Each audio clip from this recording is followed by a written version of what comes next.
بسم اللہ الرحمن الرحیم۔ شروع اللہ کے نام سے جو نہایت مہربان اور رحم کرنے والا ہے۔ ایک دفعہ کا ذکر ہے کہ ایک انجینئر بلڈنگ کی 10ویں منزل پر کام کر رہا تھا۔ ایک مزدور بلڈنگ کے نیچے اپنے کام میں مصروف تھا۔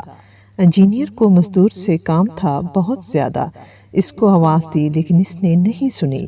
انجینئر نے جیب سے 100 کا نوٹ نکالا اور نیچے پھینکا تاکہ مزدور اوپر کی طرف متوجہ ہو جائے، لیکن مزدور نے نوٹ اٹھا کر جیب میں ڈالا اور اوپر دیکھے بغیر اپنے کام میں مصروف ہو گیا۔ دوسری دفعہ انجینئر نے 500 روپے کا نوٹ نکالا اور نیچے پھینکا کہ شاید اب کی بار مزدور اوپر کی طرف متوجہ ہو جائے۔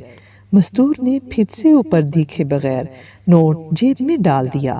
اب تیسری دفعہ انجینئر نے ایک چھوٹی سی کنکری اٹھائی اور اسے نیچے پھینک دیا۔ کنکر کا مزدور کے سر پر لگنا تھا کہ اس نے فوراً اوپر کی طرف نگاہ کی۔ انجینئر نے اسے اپنے کام کے بارے میں بتایا۔ یہ در حقیقت ہماری زندگی کی کہانی ہے۔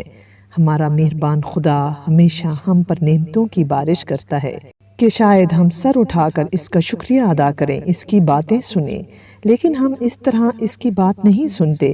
لیکن جو ہی کوئی چھوٹی سی مشکل، پریشانی یا مصیبت ہماری زندگی میں آتی ہے، ہم فوراً اس کی ذات کی طرف متوجہ ہوتے ہیں۔ ہمیں صرف مشکلات میں خدا یاد آتا ہے۔ بس ہمیں چاہیے کہ ہر وقت جب بھی پروردگار کی طرف سے کوئی نعمت ہم تک پہنچے، فوراً اس کا شکریہ ادا کریں۔